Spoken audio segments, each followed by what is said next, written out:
Well, hey everyone, whether you're watching from 50 miles away or 500 miles away, we're just glad that you're joining us here at Flatirons Online this weekend. My name's Paul. I'm one of the pastors here on staff, and I would love it if you would just drop your name, where you're watching from, maybe what you're having for breakfast. We'd love to get to know you a little bit in the comments or the chat. Well, if you didn't know, we have 5 locations across the Denver area, and we would love it if you would join us for a weekend around here. We'd love to get you connected to the community of Flatiron, so be sure to join us one weekend here in the future. Now, if you want to stay connected, not just on the weekend, but throughout the week, we'd love for you to like and subscribe to our channel and share that with your friends and family. You never know what a message like today can do in the life of somebody you love. Well, we're going to get started here in just a moment. Thanks so much for joining us here at Flatirons Online.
So glad you guys are here. Would you stand and worship with us this morning?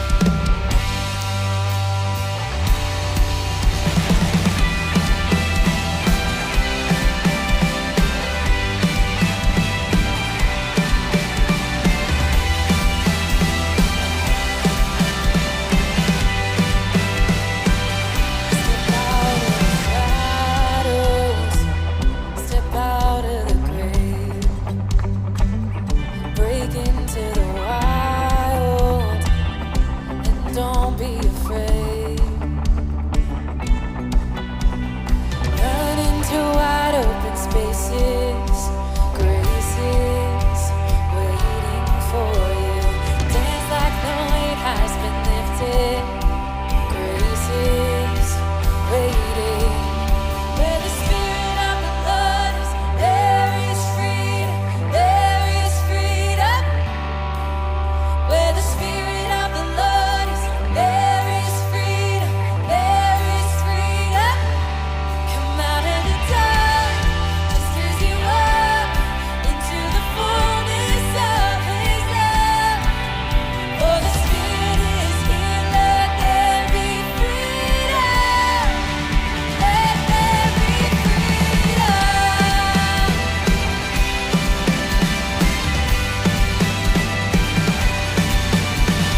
shake at the sound of Jesus' name. Lives made whole, hearts awake at the sound of Jesus' name. Come on! Chains will fall, prison shake at the sound of Jesus' name. Lives made whole, hearts awake at the sound of Jesus' name. Oh.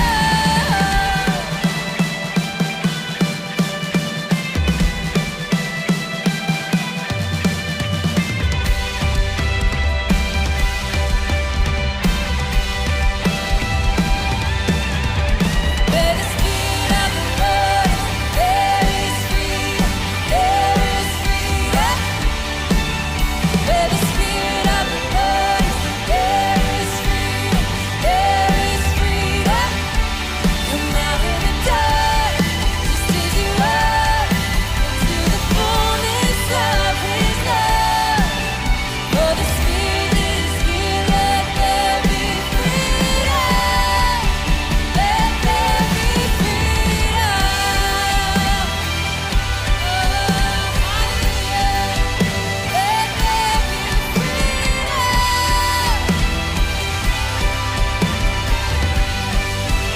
Let there be freedom. Come on, let's have a shout of praise in this room this morning.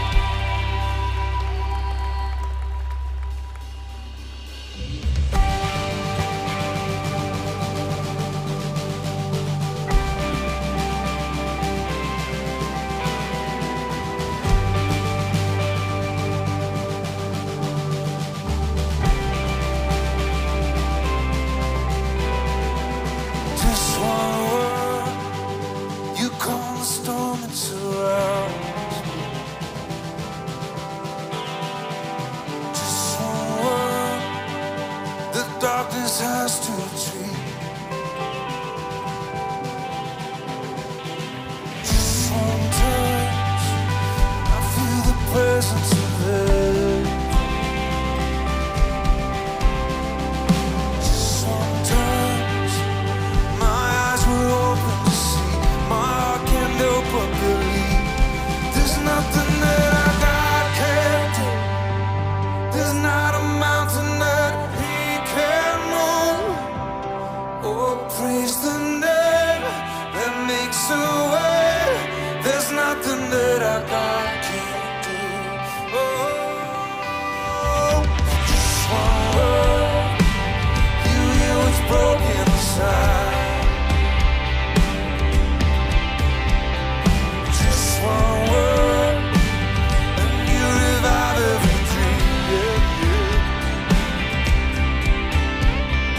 Just one touch, and I feel the power of heaven. Just one touch, my eyes were open to see. My heart can't help but believe. There's nothing that our God can't do. There's not a mountain that He can't move. Oh, praise the name that makes a way. There's nothing that our God can't do. Oh, there's nothing that our God can't do. There's not a prison wall He can't break through. Oh, praise the name that makes a way. There's nothing that our God can't do. No.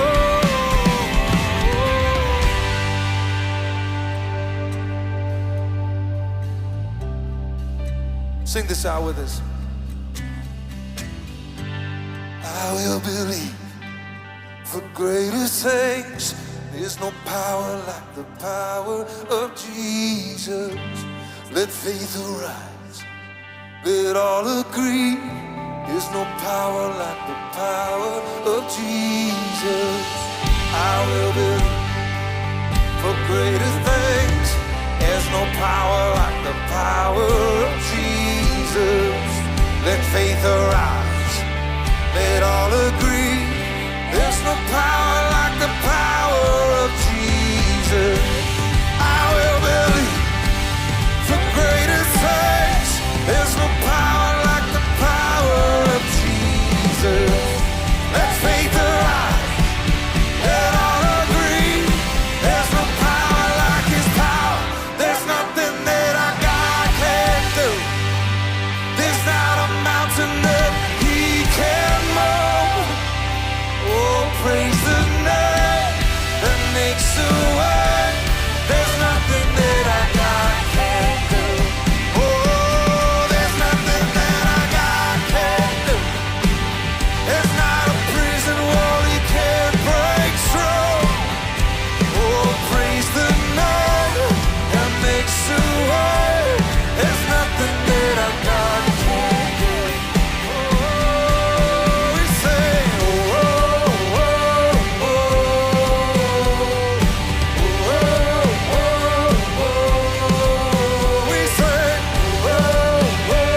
Oh, shame is a prison, as cruel as a grave. And shame is a robber, and he's come to take my name. Oh, love is my redeemer, lifting me up from the ground. Love is the power when my freedom song is found. There ain't no grave gonna hold my body down. There ain't no grave gonna hold my body down.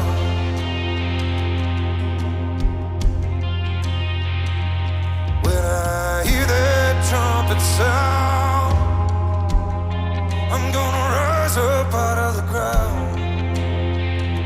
There ain't no grave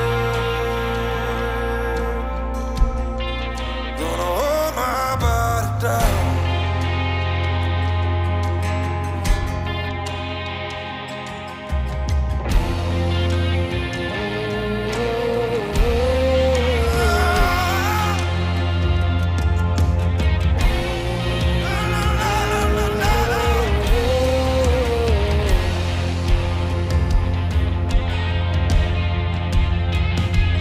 Oh, fear is a lion with a smooth and velvet tongue. Fear is a tyrant, he's always telling me to run. Oh, love is a resurrection, and love is a trumpet sound. Well, love is my weapon, I'm gonna lay my giants down. There ain't no grave gonna hold my body down.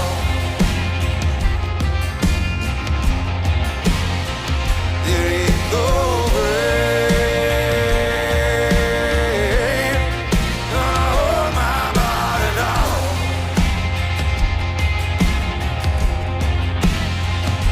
Yeah, when I hear that trumpet sound, I'm gonna rise up out of the ground.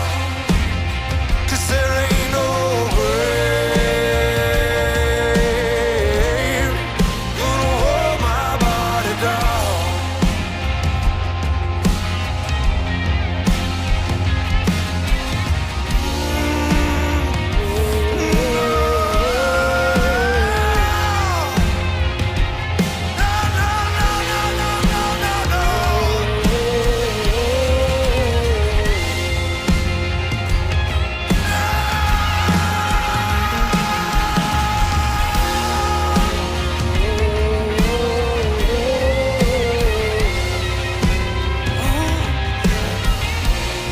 No grave, no grave won't hold me down.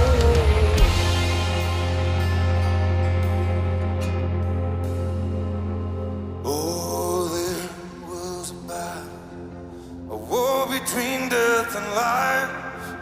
And there on a tree, the Lamb of God was crucified. And he went down on into hell, and he took back every key. He rose up as a lion, and he set our captives free. There ain't no grave hold his body down.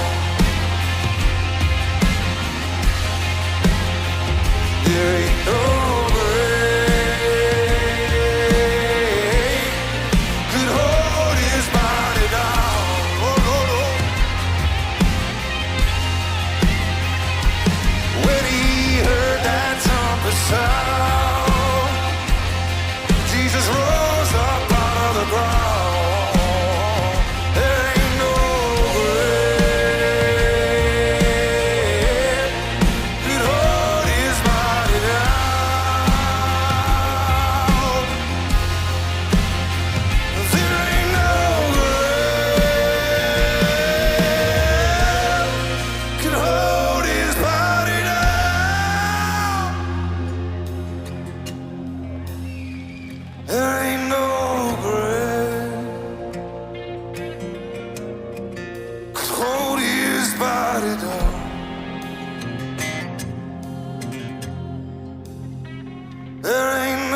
Let's go!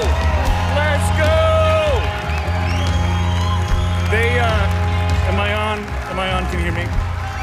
They did not play that at my church growing up, Heather, did they? That was like Hey. Stairway to Heaven. Man, if you That was guys are here, fantastic. say hi to somebody who's next to you. You can have a seat. If y'all are watching online, we are so thankful that you're with us, worshiping alongside of us.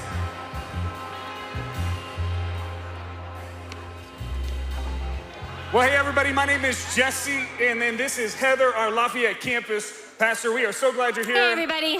And if you're new, we are just so glad that you decided to come check out Flatirons, to invest in yourself, invest in your family, invest in your faith for 1 hour. Heather has an announcement, a very exciting opportunity for the women of Flatirons. So Heather, why don't you tell everybody what's happening? So I am so excited to share that next weekend, March 3rd and 4th, so kicking off Friday night and moving into Saturday, we are hosting the live broadcast of IF Gathering 2023 for the women of our church.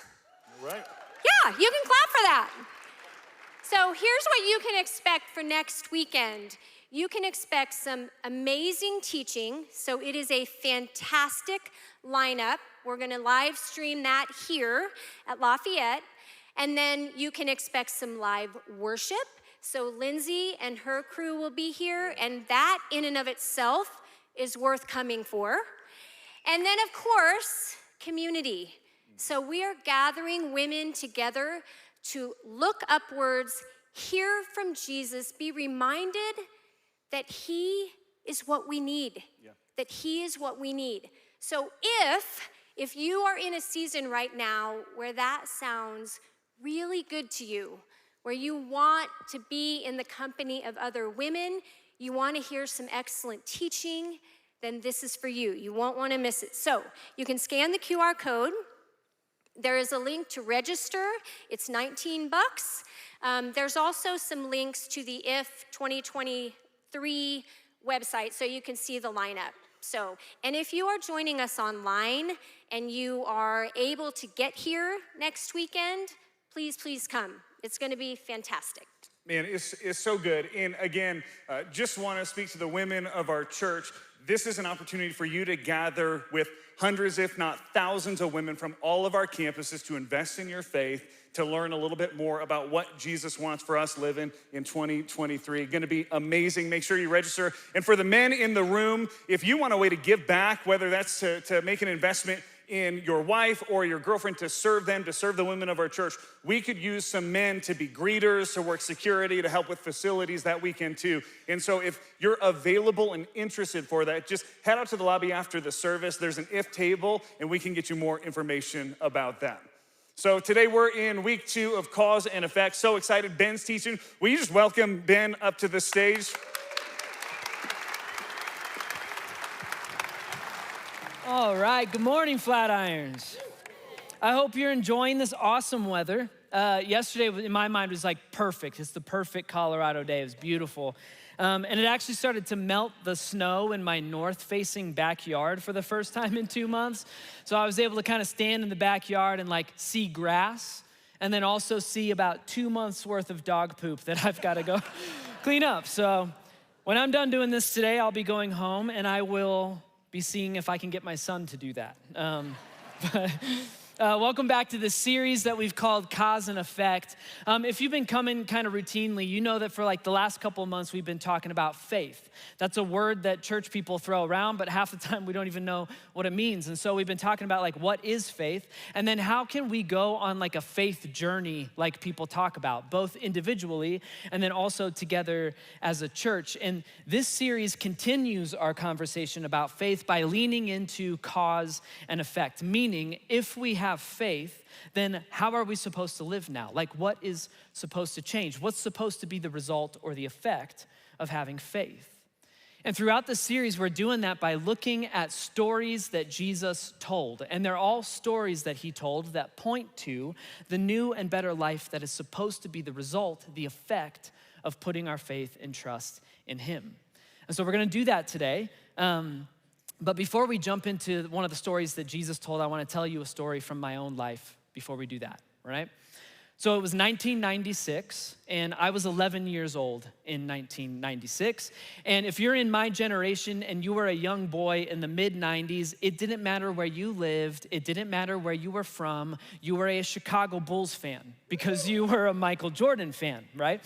I fit into this generation of like, at that age, I'm mesmerized by this guy. This guy is a superhuman. I think he's here. I'm just mesmerized by Michael Jordan. I grew up playing basketball in my driveway, and I was Michael Jordan and the announcer and the buzzer and the fans, and I'm always winning the game at the last minute. I drew a picture of Michael Jordan and submitted it to Sports Illustrated for Kids. Did not publish my masterpiece, which I'm still bitter about. But one of my fondest memories of my childhood is 1996, and the Bulls are in the finals. Jordan is back from retirement. He gave up on dating baseball for a couple of years. He's back from retirement. They're in the finals, and my dad took our little TV and the antenna, and he set it up on a little table at the foot of my bed in my bedroom so that I could stay up late and watch the Bulls win the championship. And it's one of my fondest memories from being that age. Like, I thought I was an adult, basically. It's like I got a TV in my room, I'm staying up late, I'm eating peanut butter and jelly in my bed while I watch sports. Like, that's what an adult was in my mind. Honestly, during baseball season, that's kind of how I live as an adult. But it was so fun, and I got to watch them win the championship. And if you remember this and watch it, or you've seen the footage since, like, I was glued to the staticky image on our crappy little TV of Michael Jordan. Like, he's screaming and he's jumping like 8 feet in the air, like celebrating and beating his chest. And he grabs the basketball and he lays in fetal position with it in the middle of the court and like weeps. And then I watched him hoist the trophy, right? Like, while the crowd is drowning out the announcers. And I'm pretty sure if you watch real closely in the back, you could see Dennis Rodman getting a prison tattoo. It was awesome, okay? It was great. Okay, so that's a fond memory. Fast forward a few months from that moment, and I'm playing basketball in a city league team with my friends, okay, which is pretty hilarious because I am not physically designed for basketball. I'm like 5'7". I've never seen the top of a refrigerator. It's a mystery what goes on up there to me. But so I'm playing basketball with my buddies, and it's the end of the season, and we're playing our championship game, okay? Now, in reality, this was actually just the last game of the season for the worst teams in our random city league. They just called it a championship to make us feel cool. But you've got to understand that I didn't understand that, right? In my mind, this is the championship, right? Like, if we win this game, I'm going to be in the newspaper, right? Like, I'm thinking that Nike's gonna be knocking on my door and just giving me sponsorships. Like, I genuinely thought that this was the game to decide who was the best 11-year-old basketball team in the world. And so I play my heart out, right? I'm hustling, I'm throwing bows when no one's looking. I'm sprinting all the time, no matter what. And when the buzzer goes off, we actually end up winning this game, which results in one of the more embarrassing memories of my childhood, because we win the game, and my friends are kind of like high-fiving and packing their stuff up. They're ready for peanut butter crackers and orange slices and all that. Not me, because we just won the championship, right? And Michael Jordan is like winning the championship. It's freshly in my brain. And so the buzzer goes off, and by myself, I start jumping and shouting and screaming in the middle of the court. I take my jersey off. It's true. I'm spinning it around my head like a lasso. And then I take off towards my parents, who are packing their stuff up in the bleachers. And what happened next, I swear it happened in slow motion, because I'm sprinting toward my dad, and I jump up because he's gonna, catch me and spin me around in a circle. He's gonna, like carry me on his shoulders into the city square or whatever. And so it happens in slow motion. I see this like super confused look on my dad's face as I jump into the air, and as I'm soaring through space, hurtling towards my dad, he just steps aside. I go flying into the bleachers.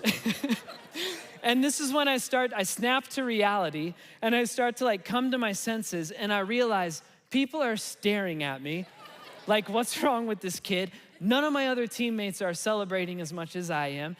And in fact, it wasn't until 15 minutes later I'm sitting in this classroom that was a part of the school that we were playing at. My coach is passing out these championship trophies. It wasn't until then my friends explained to me, no, we are not the best basketball team in the world. And in fact, the championship game that we just won just means that we're the second worst team in our entire city league. And when I tell this story, like, so you know what I mean? Like, I still feel 11. Like, I feel it. I can feel and remember sitting on that ground with my back against the wall, staring at this championship trophy and just feeling so discouraged and like so disappointed and so embarrassed, right? And I wasn't even just embarrassed about like my overreaction. I was also embarrassed about how much effort I put into the game. I remember sitting there just thinking like, if someone told me, like if I only knew that we were one of the worst teams in the league, like I wouldn't have tried so hard. And here's why I tell that story. All right, even though that game was not the world championship of 11-year-old basketball, I was playing to win, like full effort at full steam, right? And it wasn't until I found out that we actually weren't a very good team and that this game actually wasn't a championship, it wasn't until then that I felt defeated. And so the only difference between me playing to win and me feeling defeated and discouraged was comparison. And what I mean by that is for the entire duration of this championship game, I'm not comparing myself to any other teams, right? And I didn't know. I didn't know we were at the bottom of the barrel of City League basketball. And so I played my heart out. I played to win. However, I believe that if I knew all that before the championship game, if I knew that basically every other team was better than us, I don't believe I would have played to win. I would not have given full effort at full steam. And even though that's just some like dumb, embarrassing story from my past, I think a lot of us are living this way, or at least I am. And what I mean is we've got these areas of our lives where we're not playing to win anymore. We're just coasting, right? Like our marriages or friendships or parenting or our finances, our discipline, our mental health, our careers, you name it. We're not playing to win anymore. We're just playing not to lose. And the reason that we've done that 9 times out of 10 is because of the comparison game. We looked at the people around us and we went, well, I'm never gonna be as good a dad as that guy, or as maybe a good a dad as I had, or as good a mom as her, and I'm never gonna run a business as successfully as that leader over there, and my marriage is never gonna be as fulfilling as it seems like my neighbor's marriage is, and so why try? We play the comparison game. We feel like we're not gonna be able to measure up to the people around us, and so we give up. And we're not playing to win anymore, we're just playing not to lose. What I mean by that is we say stuff like, as long as I don't get a divorce, or as long as my business doesn't file for bankruptcy, or as long as my kids are fed and kept alive until they're 18, like that's just gonna be good enough. That's gonna be all that I'm worth. And the story that I wanna look at today, the story that Jesus tells, it has to do with this mindset, the comparison game that leads to discouragement, that leads to playing not to lose. And it's a story, fair warning at the beginning of this thing, that Jesus designed to make us feel very uncomfortable. But if we can push through the uncomfort, there's some great truth at the end of it. And so let's dig in. All right, this story is in Matthew chapter 25. It starts in verse 14. Matthew is the very first book of your New Testament, in case you've got a Bible and you want to follow along. And the story that Jesus tells is a parable, which means it's an allegory, right? It's a fictional story that Jesus uses to point out spiritual truth. And the parable that he tells is actually a response to a question that his disciples asked earlier in the chapter. His disciples go, hey, Jesus, what is it gonna be like at the end of all time? And Jesus goes, well, it'll kind of be like this. And he tells this parable in order to kind of like mysteriously answer their question and also to teach us some truth. So here's how the story starts, Matthew chapter 25, verse 14. Jesus begins his story like this. He says, again, it will be like a man going on a journey who called his servants and entrusted his property to them. Okay, so our story starts with a man, a business leader who's going on a journey, and before he does that, he entrusts his property to his servants. And right away, I wanna point out that the master did not say, hey, can you watch over my stuff while I'm gone? It's bigger than that. The original Greek word for entrusted is paradidomi, and it means he surrendered his property to his servants. So in other words, what just happened is this businessman says to his employees, what's mine is now yours. And I want you to run my business like I would for the time that I'm gone. It's a big deal. He didn't promote 3 people to be babysitters of his property. He promoted 3 men to be CEOs of his entire company. Okay? Keep going. To one servant, he gave 5 talents of money. To another servant, he gave 2 talents. And to another servant, he gave 1 talent of money, each according to his ability. And then he left. He went on his journey. Now, we're going to take a long time out here, okay? Because there's some stuff that we've got to understand now if the rest of this parable is going to make any sense to us. And the first thing we've got to understand is, what is a talent? Okay, well, a talent back in Jesus' day was a measuring unit used to weigh money. Okay, ancient Israel did not have a treasury department that printed cash that represented real value like we have in America. Instead, people had chunks of precious metals like gold and silver, and you had to weigh them to determine how valuable they were. And according to biblical and historical scholars, back in Jesus' day, if you were holding a talent of gold in your hands, you were holding, in modern day purchasing power, around $500,000 worth of gold, $500,000. And so in Jesus' story, the businessman who represents God is doing very well for himself. And he ends up entrusting and surrendering a lot to his servants who represent us. He gives one guy $2.5 million, he gives another guy $1 million, and he gives the third guy $500,000, all right? So a talent is about $500,000 of gold.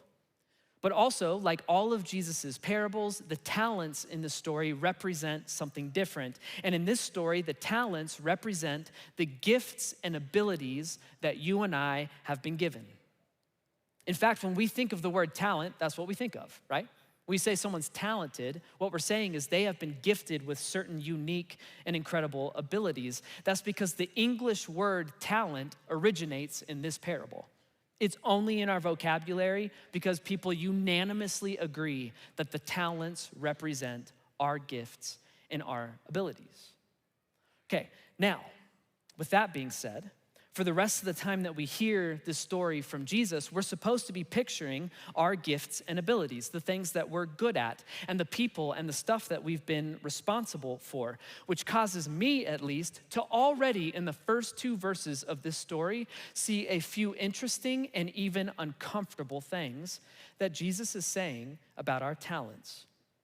First one is this: Jesus is saying our talents are given to us by God. And I know in America, we like to view ourselves as self-made, right? So it's like if I'm good at making money or playing sports or leading companies, that's because I earned it. Jesus is going, no, you were given that. God has surrendered this part of his character and his giftedness to you. Second thing I notice in the parable already is that Jesus is saying our talents are seen as incredibly valuable in the eyes of God. Jesus could have told this story any way he wanted to. He could have said that he handed each servant a few shekels just to test them and see like how they do with it. He handed them a couple $20 bills. He doesn't say that. He said the master entrusted all of his property, which was worth $4 million, to these 3 men. And so the talents that God has entrusted you and I are gifts that he considers incredibly valuable, and he expects us to treat them that way. So far, I don't think that probably makes any of us feel uncomfortable, but the third thing we've already learned from this parable makes me, at least, feel very uncomfortable. Because you gotta remember our story. One guy's given 5 talents, one guy's given 2, and one guy's given 1 talent, which means Jesus is saying God does not distribute talents equally.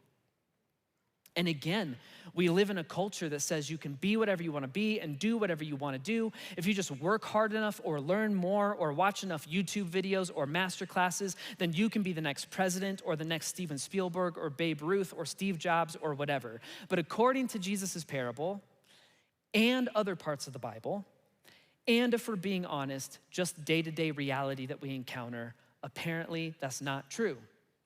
And it's not true because God does not distribute talents equally. He didn't create each and every individual human being to have unlimited capacity and capability and potential. And on top of that, he actually created some people to have more talents than other people. And if you're anything like me, you don't like to hear that. Our gut response to that, my gut response to that at least, is unfair. Well, you're telling me that like God designed some people to be literally more gifted and talented than other people. That's unfair. And if you're feeling like that right now, if you're being honest, the Flatirons is the kind of church, you don't have to come in here and pretend like, what do good Christians believe? That's what I believe too. You don't have to do that here. We can be honest with the truth that we're learning. And I believe that if you're being honest with this truth, it makes you feel gross. It feels unfair. And if you feel that way right now, that's perfect. Because that's the emotion that Jesus is trying to provoke in us when he tells this story. And he's trying to do that because he wants us to see ourselves in the servant who only got one talent. With all of that being said, we can cruise through our parable now. For the rest of this thing, we're supposed to be seeing ourselves in the servant who only got one talent. Back to our story, the master, the business leader, has entrusted his entire company to these three guys, these three employees, and then he leaves. He's gone on his journey. Next part of the story. The man who received the 5 talents, he went at once and he put that money to work and he gained 5 more. Same thing happened with the next guy. So also the one with the 2 talents, he went to work, gained 2 more. But the man who had received the 1 talent, he went off, he dug a hole in the ground, and he hid his master's money. All right, so the first 2 guys, they treat their talents with responsibility and they invest in them like they thought their master would, and they put their money to work and their return on their investment is each 100%. But the man with 1 talent did not treat it responsibly, did not invest in it like his master would. Instead, he went and dug a hole, put it in there, covered it up, and hid it. Next part of the story.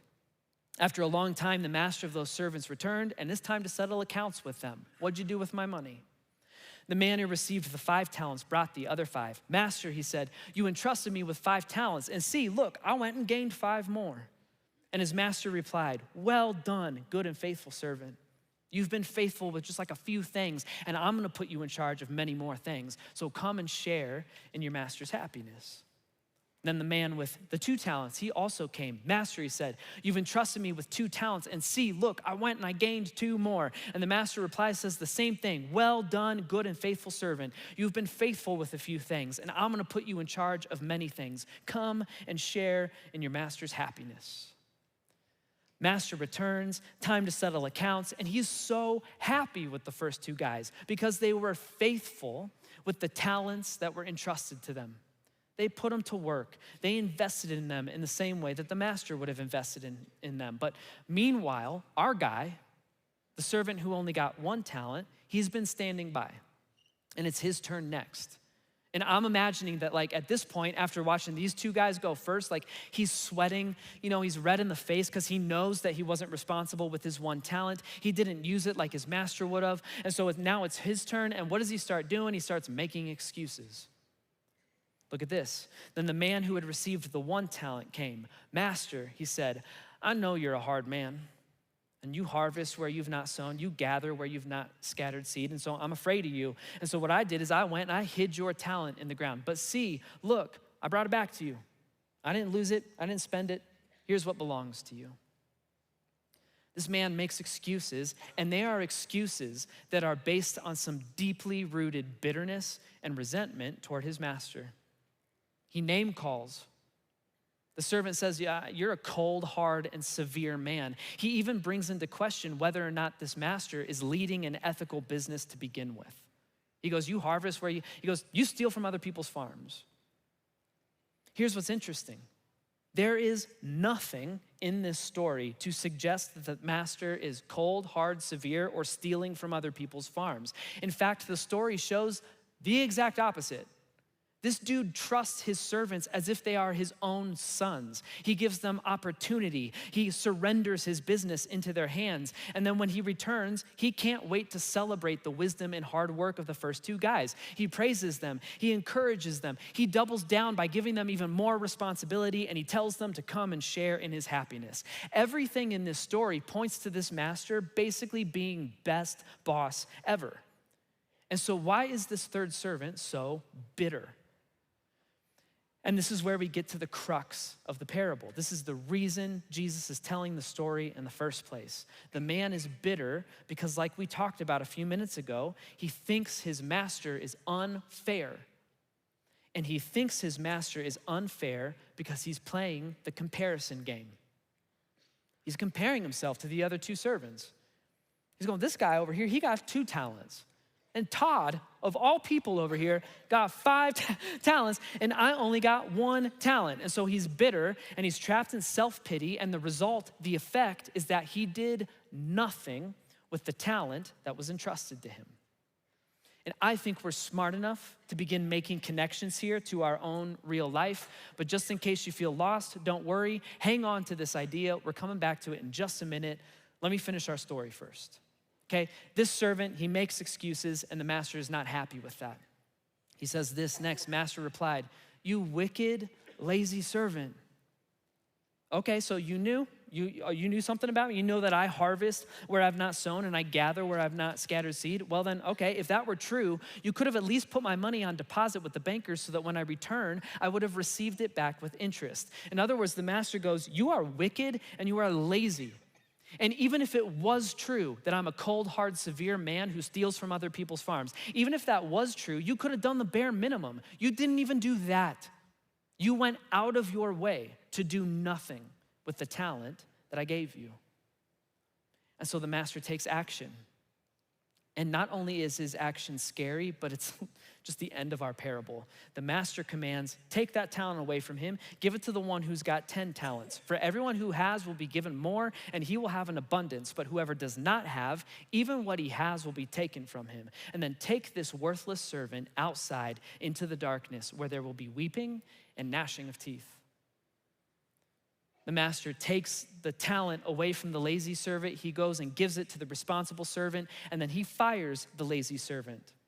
And then we're told that this man is gonna have this moment where he comes to the realization of reality and realizes that I don't get to be a part of my master's business anymore. And I don't get to be around the master who was good enough to willingly entrust gifts to his servants so that they could join in his work and share in his happiness. And we're told that realization is going to send this man into a place of darkness where he's weeping and he's grinding his teeth over it.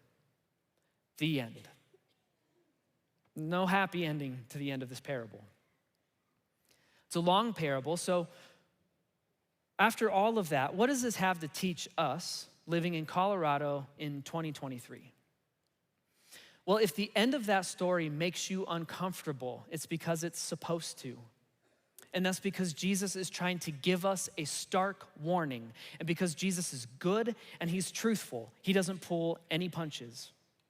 And the warning that he's giving us in this parable is this. He's going, do not play the comparison game and do not bury your talent.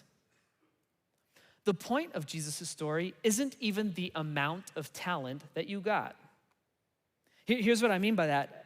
If he had changed it a little bit and the first guy gets a fourth of talent and the second guy gets a half a talent and then the third guy, our guy, gets the same amount of talent, 1 talent, different story. This guy would have been humbled and honored. He would have taken his 1 talent seriously. He would have gone and invested in it like his master would have. And he would have gotten to hear those coveted words at the end of the story. Well done, good and faithful servant. Come and share in your master's happiness. The point of Jesus' story is not the amount of talent that you've been given, but instead your perspective of the talent that you've been given. He's telling us there might be some people out there who seem more gifted and talented than you. That's not your business. That's the business I run. Instead, your business is to cherish what you've been given, treat it responsibly, and invest in it like I would.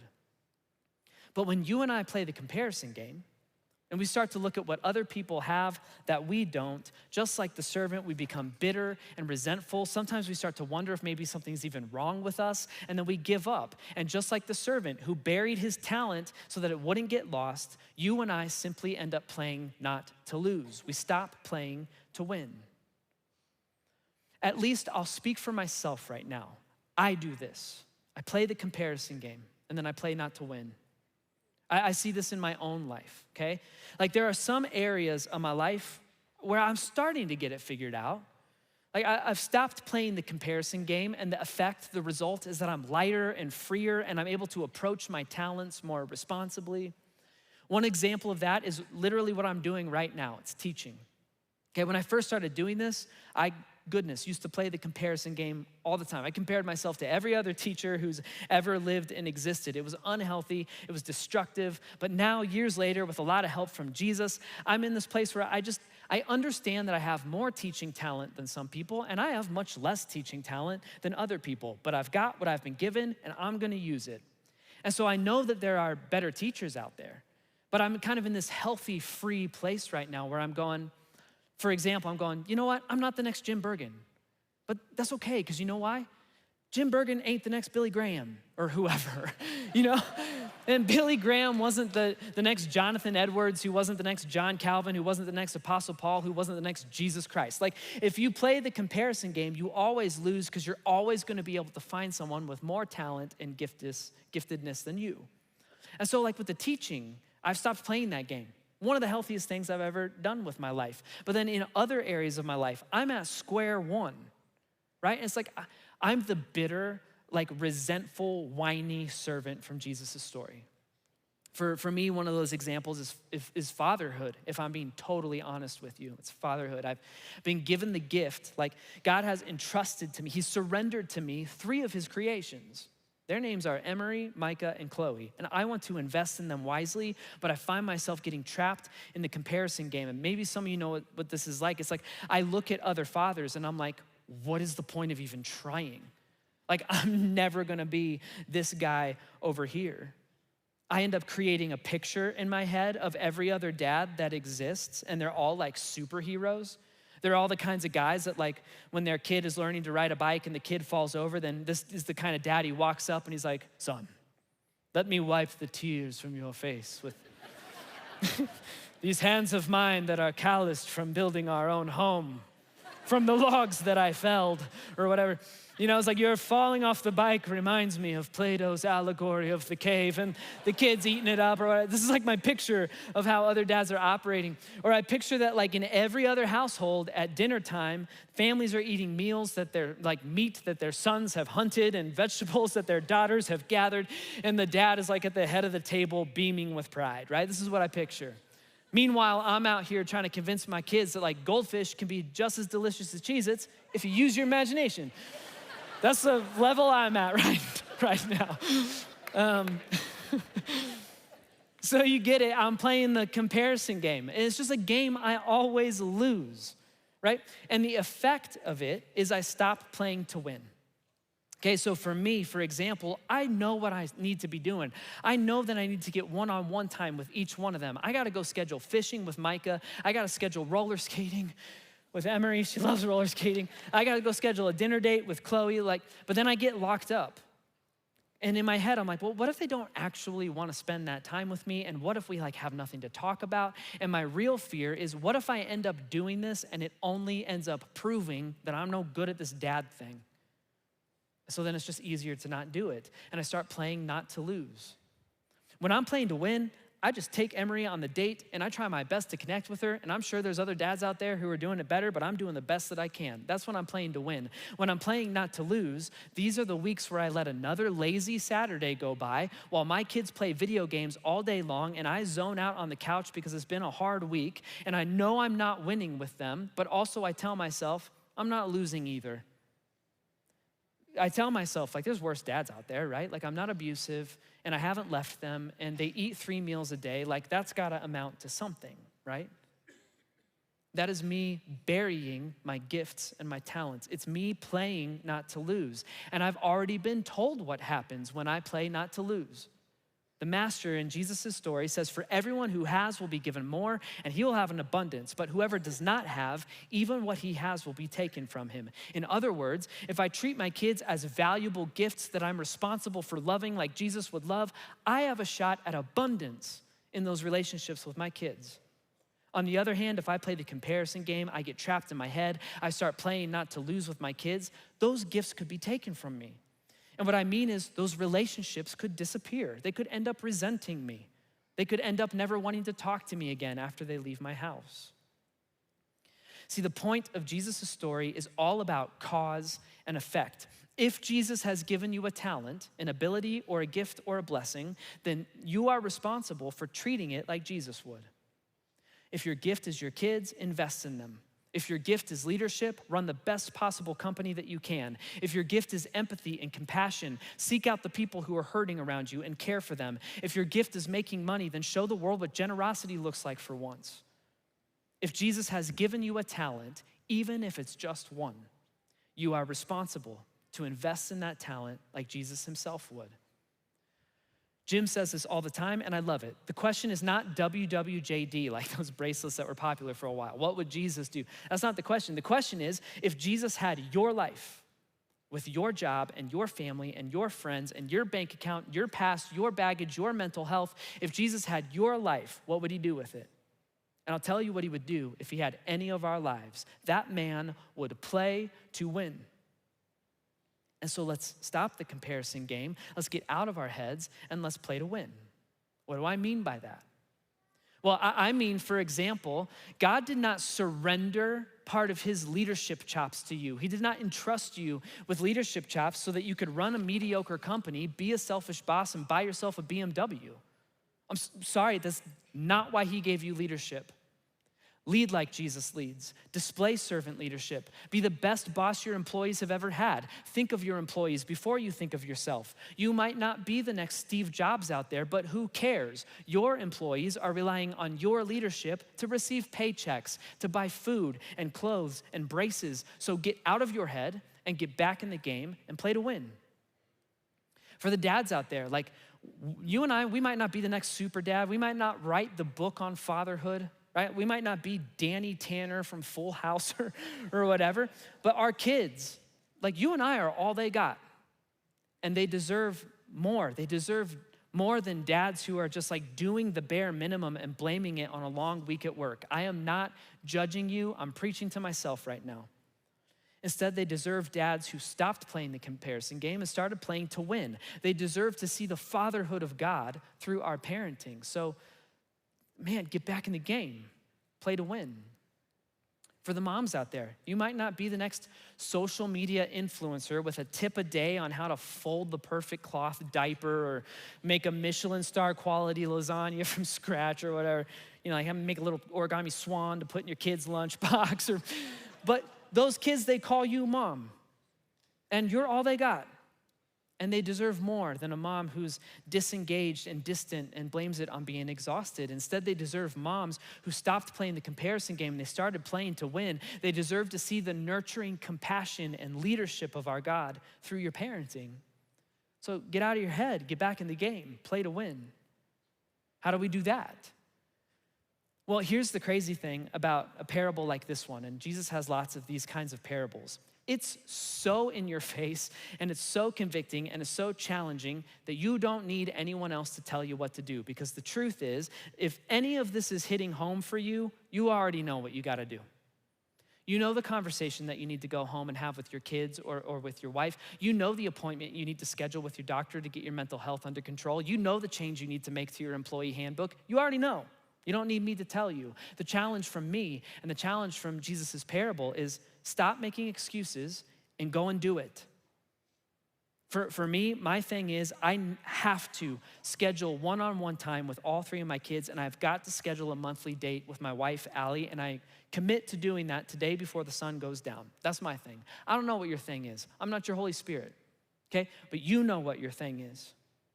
What is one area of your life where you know you're coasting and you're just playing not to lose? And what is one thing that you know you need to change in that area? The challenge is simply stop making excuses, go and do it, and see what Jesus does with it. The challenge from Jesus' parable is play to win. Stop playing the comparison game and play to win. Now, before I pray, and we sing one more song, and then we get out of here, I want to leave on a note of encouragement because I'm with you. When I read this parable, it is in your face and it's convicting and it's challenging, but there's also like some encouragement from Jesus tucked into this parable, and if you blink, you'll miss it. It happened at the very beginning of the story where Jesus said that God has surrendered his own gifts and abilities to us, his servants. And Jesus said that he gave each one of our own individual, unique abilities and talents. He gave us those, each according to his ability. What does that mean?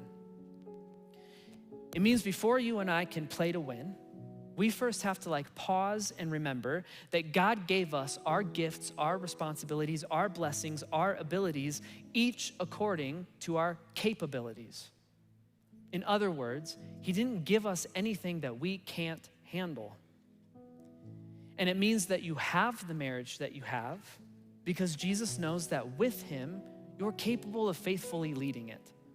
Okay, yes, even in the midst of the arguing and the communication stuff that you got to get figured out and you got to work on, and in the midst of the highs and the lows, in the midst of the date nights and also the boring, lazy nights where you're just watching Netflix or whatever, he says that you are capable with him of faithfully leading the gift that he's given you. And it means that you have the kids that you have because he's saying, with me, you are capable of faithfully raising them. Yes, even in the midst of the boring, mundane, I'm just wiping butts again kind of days, even in the midst of adolescence and rebellion, even in the midst for some of us of physical and mental disabilities, God is saying, I gave this to you because you are capable of faithfully raising these kids with me. And it means that your life, specifically your life, with your money, and your job and your family and your friends, even including your baggage and your mental health, your strengths and your weaknesses, you have your life because God knows that with him, you are capable of faithfully carrying that weight. And it means that you don't have anything that you have, both the good and the bad, the blessings and the baggage, the joy and the pain. God wouldn't have let you carry any of that if he didn't believe that there was gonna be one day, this amazing moment where you and him are gonna sit down together face to face, and he's finally gonna get to say the words to you that he's been eagerly awaiting to say to you for your entire life. He's gonna sit down with you and go, well done, good and faithful servant. You've been so faithful with what I've given you. And so now it is time to come and share in your master's happiness.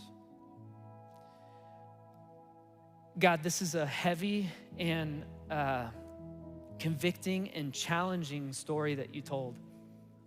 And even what I just said, this idea that you haven't given us anything that we can't handle. For some of us in the room, we're encouraged by that. That's what we needed to hear today, right? It's we feel just all right, we're sitting up taller and our heads are held high. I can carry this. With God, I can carry this. We feel encouraged. There's others of us, we're just going through a really rough time, and we're just sitting here going well, I don't think I can carry it, so why'd you give it to me?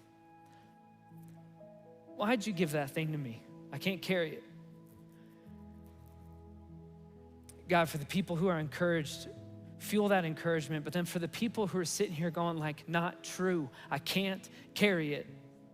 God, please do what I can't do.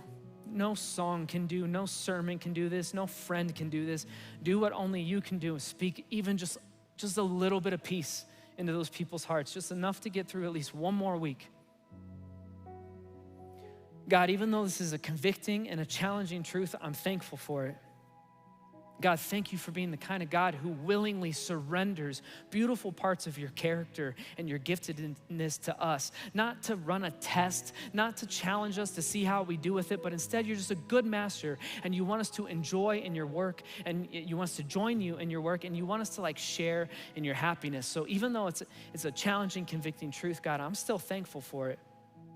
Thank you for what you've given us. Thank you for our talents and our gifts and our marriages and our kids and our jobs and our careers and our families. God, thank you for all those things. Please help us to invest in them like you would. And I pray all of this in your son's name, Jesus Christ. Amen.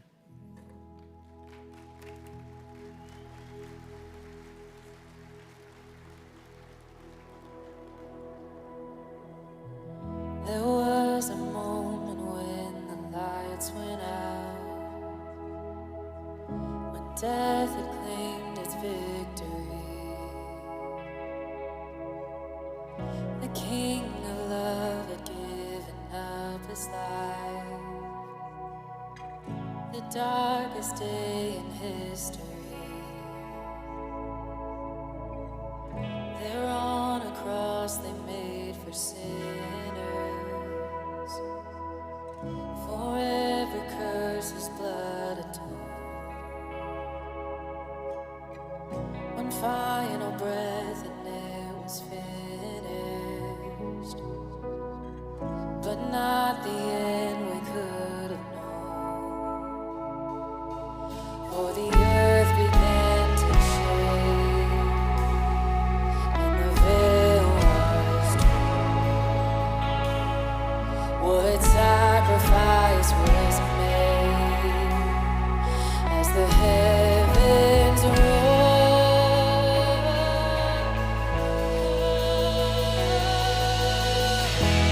All hail King Jesus!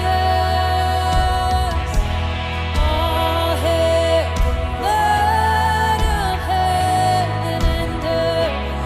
All hail King Jesus! All hail the Savior of the world! Oh, we give it all to Jesus. Oh, we give it all. There was a moment when the sky lit up, a flash of light breaking through. When I was lost, you crossed eternity. Oh, the King of life was on the move, yeah.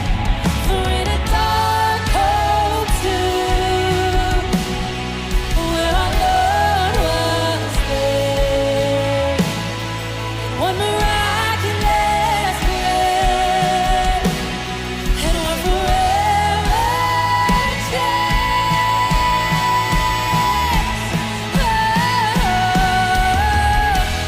All hail King Jesus! All hail the Lord of heaven and earth! All hail King Jesus! All hail the Savior of the world! All hail King Jesus! All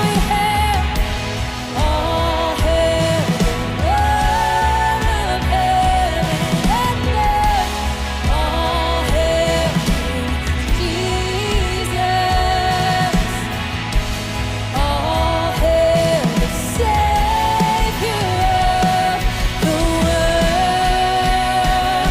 Oh, he's our Savior, yes, Lord. Oh, yes, Lord. So everything come bow before the King of Kings. Let every tongue confess that He is Lord. Lift up your shout. Let us join with all of heaven singing, holy, singing holy. We cry out, holy, 'cause you are holy.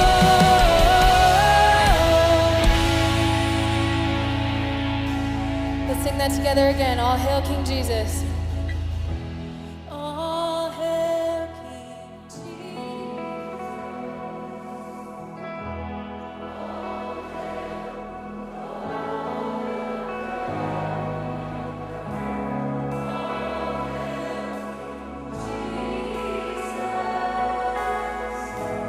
All hail the Savior of the world.